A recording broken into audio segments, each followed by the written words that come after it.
So, President Xi's initiative is on the right point for the China's sustained growth. The growth path that China is embarking now will allow it to improve the quality of its growth to more sustainable levels. Yes, if we look at the historical evidence of the economic growth across economies before China's fast growth, certainly the supply side is very important for long-term growth. So, President Xi's initiative is on the right point for the China's sustained growth. The Chinese consumers themselves, they prefer to buy clothes made in Europe, for instance, than clothes made in China. But China is the largest factory of clothes in the world. So why is this? And it may have to do with the fact that, again, quality-wise, there is a need for improvements. There's a need for more investment in that respect, rather than quantity, as it was in the past. That's part of, again, of climbing up the value chain in production, so that China, again, can compete with those world brands at the same level.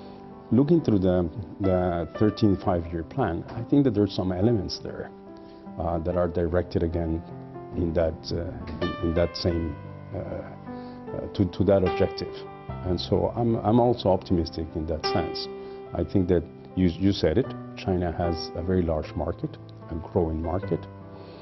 That market is of great interest to foreign competitors, and again, the competition is what should drive China's upgrading and a better participation of China's brands in the global market.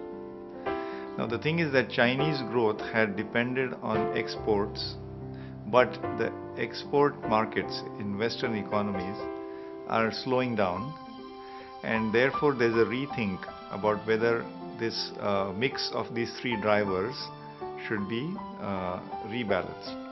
Of course, when President Xi Jinping came and the new policy and the 13th five-year plan, they all contemplate to rebalance the economy, or they call harmonious society. So rebalancing means increasing the share of consumption, increasing the importance of domestic markets, and decreasing the importance of investment spending, and decreasing the dependence on exports alone. The role of innovation, of course, as a growth driver comes from the supply side. So consumption plus investment plus exports, this is the demand side of the picture, the aggregate demand. If you look at economic growth from a structural or supply side, it's a consequence of innovations, productivity, technological change, and all that. China grew rapidly during the last more than 2 decades now almost, and its growth rate has slowed down. But I think China is adjusting by its own policy decision. The growth path that China is embarking now will allow it to improve the quality of its growth to more sustainable levels. And I do believe that this, quote, new normal that one is talking about will also take China continue its march towards further improvement in the living standards of the people, better quality of life, and more sustainable, I think, is more important factor in my mind.